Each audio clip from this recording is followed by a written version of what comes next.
এখন সময় হচ্ছে 6:45 আর আমি দাঁড়িয়ে আছি নাচিন্দায় বাস ধরার জন্য। ব্লগটা আমি নাচিন্দা মন্দির থেকেই শুরু করছি। সত্যি বলতে সবসময় মন্দিরে আসা হয় না, তার একটাই কারণ এই জায়গাটা এখন সকাল বলে কেউ নেই, যদিও গেটটা বন্ধ আছে, তাহলে খুবই একটা জ্যাম জায়গা। তো লং ড্রাইভে কোথাও যখন বেরোই তখন অবভিয়াসলি প্রণামটা করে যাই।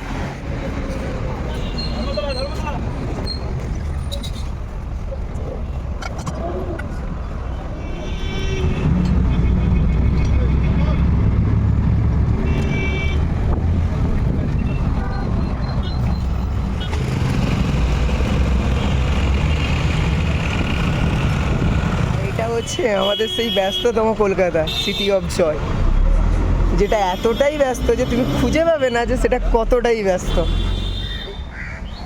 বাবুরঘাট চলে এসেছি, এখনও কাউকে আমি দেখতে পাচ্ছি না। আজকে আমি একটু তাড়াতাড়ি ঢুকে গেছি, কল টাইম ছিল 9:50, 30-এ দিয়েছিলাম, রাস্তা জ্যাম ছিল না, তাই আমি একটু তাড়াতাড়ি ঢুকে গেছি। আমাকে ঢুকতে হতো, যাক পরপর সবাই আসবে, দেখা হবে সবার সঙ্গে। ফাইনালি এতটা পথ হাঁটার পর অবশেষে একটি ছায়াময় জায়গা খুঁজে পেলাম। একদিকে যেমন কৃষ্ণচূড়া গাছ আর একদিকে বট গাছের, ও সামনের ভিউটা কতই না সুন্দর। এখন এই জায়গাটা ওয়েট করি আমি।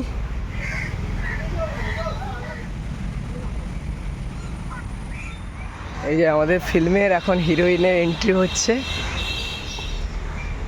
Clearly you can see, clearly you can see. Are you Sanurita? What is your name? Not a princess, only for princep. PRINCEP, right? Guys, আজকে আমি একটা শুটে এসেছি প্রিন্সেপ ঘাটে। কত সাবস্ক্রাইবার? তো সেই জন্য দেখালে নানি, বলে দাও চ্যানেলের নাম বলে দাও। হাই গাইস, আমার চ্যানেলটা একটু সাবস্ক্রাইব করে দিও, স্বাস্তিস ওয়ার্ল্ড।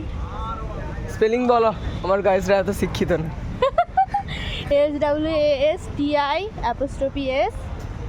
SWASTI_SWORLD। ঠিক আছে, আমিও করে দেবো, চলো করে দিও কাইন্ডলি। সবাই ক্রিয়েটার, আমি শুধু মানে ভিউয়ার্স, সবাই ব্লগার, যাকেই দেখছে আর গাইস। আমি ফটো কেন না বললাম কেন বলো তো, ক্যামেরাটা সেট আপ করে দিচ্ছে আর ফটো তুলতে পারবে না, তারপরে যখন ক্যামেরাটা খুলে নেবে তখন না হলে তুমি 1-2টো করে নেবে। এটা তারই খাটনি হচ্ছে। কমপ্লিট হয়ে গেছে, সব কিছু কমপ্লিট হয়ে গেছে, আমরা শ্যুটের জন্য রেডি হয়ে গেছি অলরেডি। আর লোকেশানটা হচ্ছে এই পেছনে, এই মানে প্রিন্সেপ ঘাট, আর পেছনে ভিউটা আছে মানে আমাদের বিদ্যাসাগর, ঈশ্বরচন্দ্র বিদ্যাসাগরের সেতু, এই জায়গাটা হবে। চলো তাহলে শ্যুটটা কেমন হচ্ছে দেখা যাক। আর আমার ক্যামেরার ধরা কেউ নেই, তাই আমি ক্যামেরাটা এখানে বসিয়ে দিয়ে যাচ্ছি, চলো।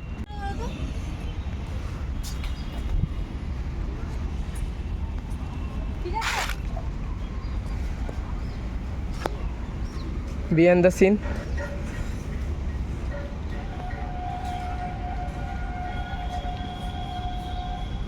কি দেখলে গো?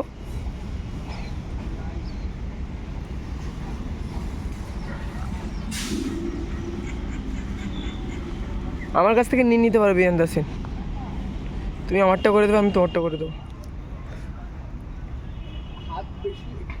যতটা পসিবল কম করার জন্য একটা জায়গায়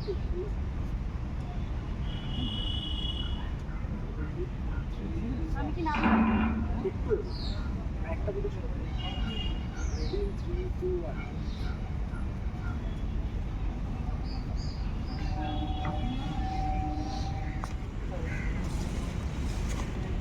চলে এসেছি।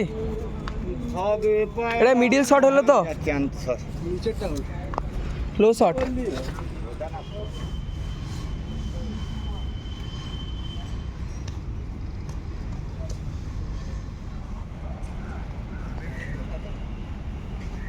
একটু জোরে বলবে নীল। রেডি 3 2 1 2 1।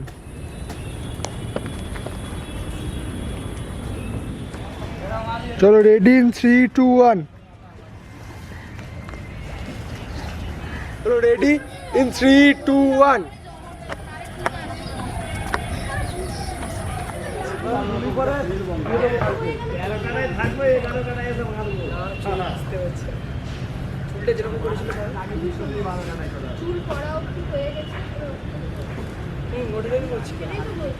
না না সেটা না, এটা সেই সিনটা মানে রিভার্স করা হচ্ছে। ও বলতে চাইছে যেটা ওর পারফেক্ট মনে হচ্ছে না, ওটাকে পারফেক্ট করার জন্য তুমি লাস্ট যে পশ্চারটায় ছিলে ওই পশ্চারটা থেকে ফার্স্ট সাইডটাই যাবে, টোটাল সিকোয়েন্সটাও রিভার্স করবে। হ্যাঁ রেডি ইন 3, 2, 1 রেডি 3, 2, 1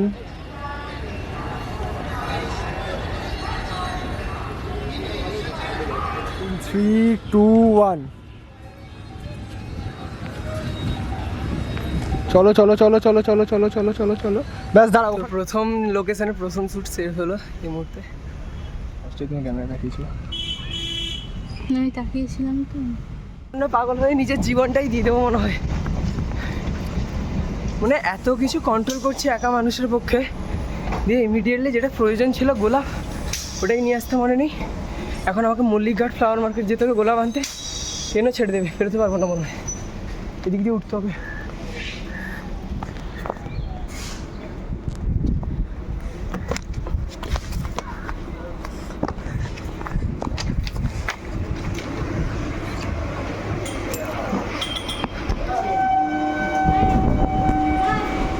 ফাইনালি ট্রেনটা পেলাম।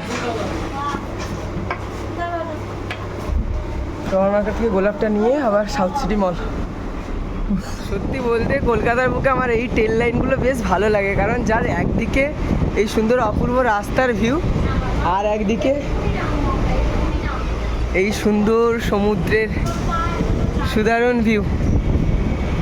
কি যে সুন্দর লাগছে, একটা ট্রেন যাচ্ছে লাইনের একদিকে সমুদ্র আর একদিকে ন্যাশনাল হাইওয়ে। এটা হচ্ছে বাবুরঘাট।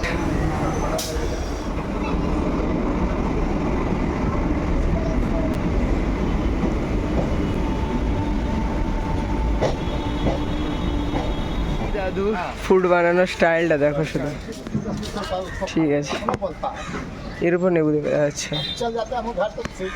ও তাই পুরো জাস্ট ওয়াও, এই রোদের সময় এটাই দরকার ছিল। শুধুমাত্র অফ সিজন বলে একটা গোলাপ কেনার জন্য আরও একবার আমি ভিজিট করলাম এশিয়ার বৃহত্তম flower market, the Mallickghat flower market, যেটা আমাদের সবারই প্রিয় হাওড়া ব্রিজের নিচে। আমি এখানে বহুবার ভিজিট করেছি, অনেক ব্লগ শর্ট হিসেবে আপলোড দিয়েছি, তো আরও একবার একটা গোলাপ কেনা এক্সকিউজ নিয়ে হাজির হলাম। দেখি গোলাপ কত করে এখানে। ও বলছি যে একটা সিঙ্গেল গোলাপ আর একটা গোলাপের মানে বুফে বানিয়ে দেবে, কত টাকা পড়বে? মানে বুফে বলতে আমি সিঙ্গেল গোলাপের দুটো কত টাকা নেবে? সিঙ্গেল গোলাপ মোট দুটো, একটা এমনি নর্মাল আর একটা বুফে।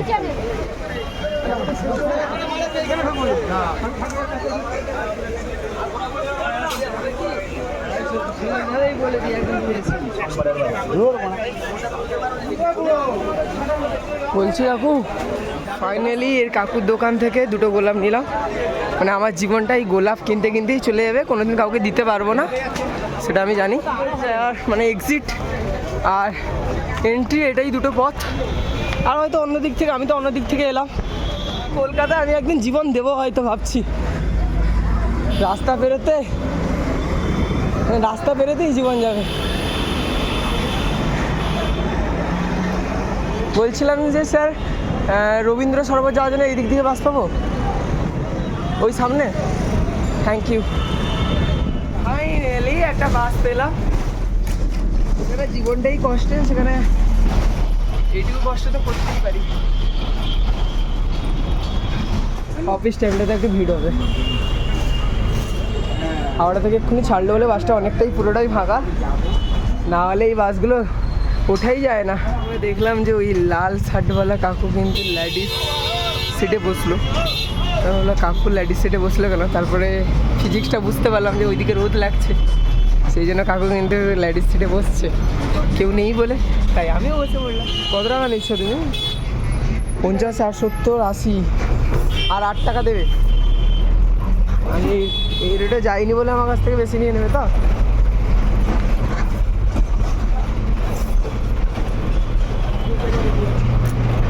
কত টাকা দিলে? 2, 4, 6, 8, ঠিক আছে, বার্গেনিং 3 টাকা। এতক্ষণ ঘোরার পর ফাইনালি আমরা চলে এলাম সেই গড়িয়ার হাট, গড়িয়া মার্কেট। এখানেই আমাদের শ্যুটের লোকেশান, খুব ভালো লোকেশান। কাকু বাসন্তী দেবী কলেজটার সামনে সোজা পুরো কতটা যেতে হবে? ও जब हीरो का एंट्री होता है सब लोग ऐसे होता है।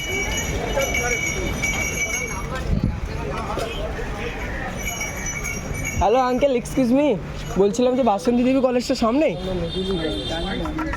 ও হাত মেলা আরে কর, চল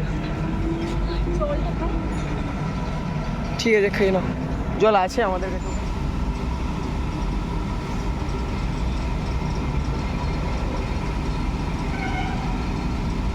ওইদিকে তাকাও, ওইদিকে তাকাও।